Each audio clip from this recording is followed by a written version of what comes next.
Hey everyone, Benson here, Performance Capability. Thanks for tuning in. So today's message is you can't improve what you don't confront. So let me ask you a question. What issue in your life or business have you been dancing around instead of confronting head on? See, improvement demands confrontation. And you might buy the books, attend the seminars, hire the coaches, but if you won't confront the real issue, nothing changes. Confrontation isn't conflict, it's courage. What have you been avoiding that's screaming for your courage right now? Let's find out in this video. Let's run the intro.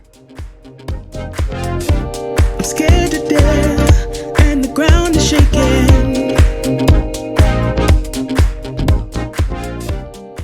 So here's the thing, everyone talks about improvement, self-improvement, better profits, better performance, better culture, better life. But let me tell you the brutal truth. You cannot improve what you don't confront, and you can't change what you don't acknowledge.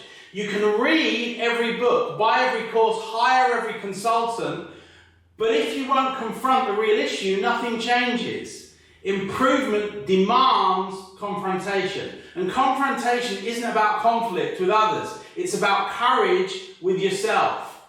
See, in the 1980s, Toyota launched the NUMMI plant in California with GM.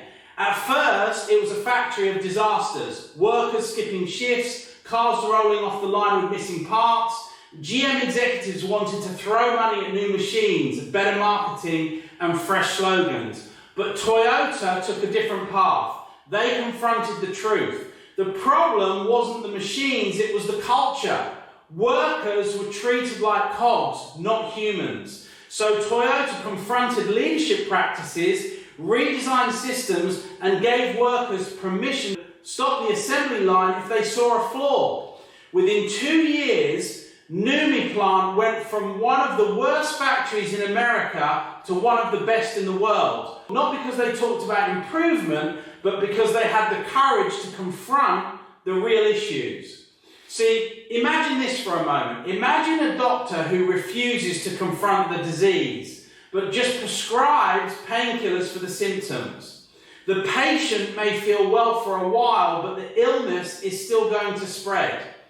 That's how most leaders approach improvement, treating symptoms instead of confronting the real cause, the real issue.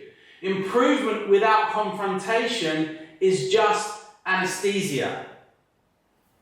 To move from metaphor into the real world, let me give you a powerful story that I think illustrates this in real action. Michael Jordan is considered the greatest basketball player of all time. But here's what people forget. Early in his career, he was criticized for being selfish, for hogging the ball. Did he deny it? He didn't. He confronted it. He worked with it. Coaches, he studied passing and transformed his game.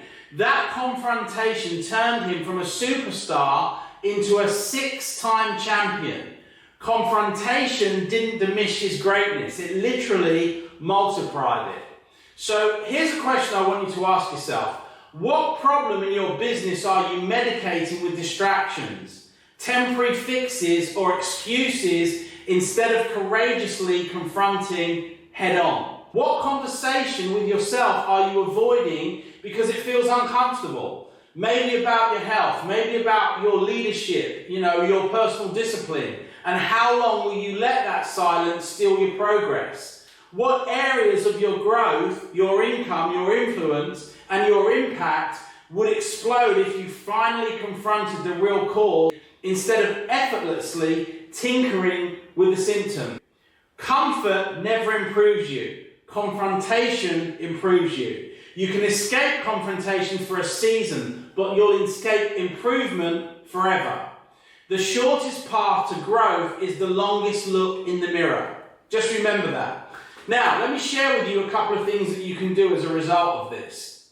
Number one, confrontations drive improvement. Confront your numbers, face the metrics, the data, the scorecards that you've been avoiding. Because numbers never lie and they reveal exactly where improvement has to begin.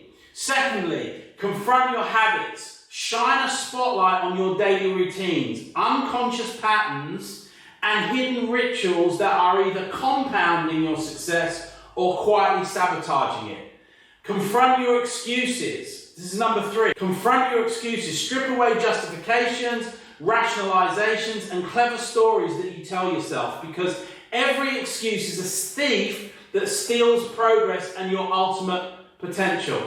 Remember, a garden doesn't grow just because you admire the flowers. It flourishes only when you roll up your sleeves, confront the weeds, and clear space for healthy growth.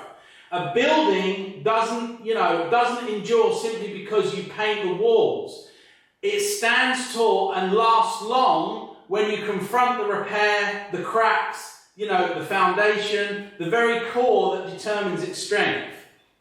And finally, a team doesn't thrive simply because you give it pep talks. It thrives when you have the courage to confront the dysfunction, addressing the tensions and building alignment on truth rather than on performance theatre.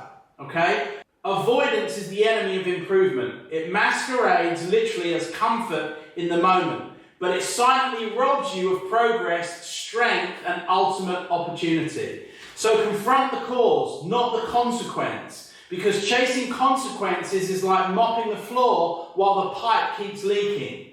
But confronting the cause fixes the leak and frees you permanently.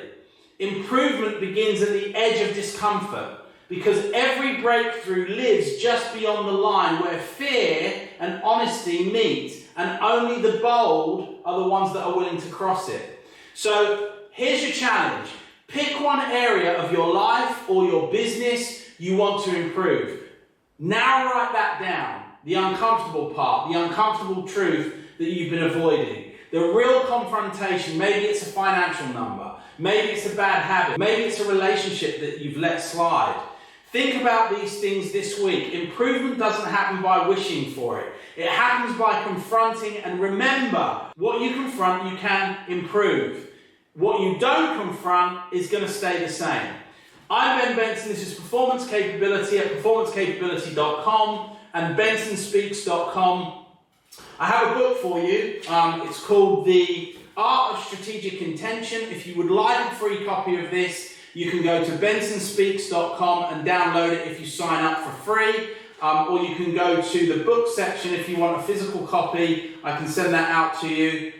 You've also got 9 strategic ideas of human effectiveness. Let me just run through those. The first one is the law of desire. The second is the illusion of free will. The third is the power of control and perception.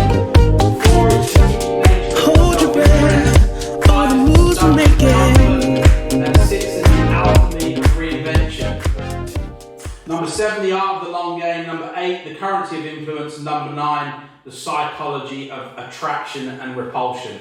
There are some great information in here. If you want to have a look at this and some of my other books, go to bensonspeaks.com and look at the book section. I hope you get some value out of these videos, and be sure to like and subscribe if you are, because it really helps me out if I can see that it's making a difference, and if you want me to continue with these. So I look forward to seeing you in the next video. Take care of yourself. I'll see you soon.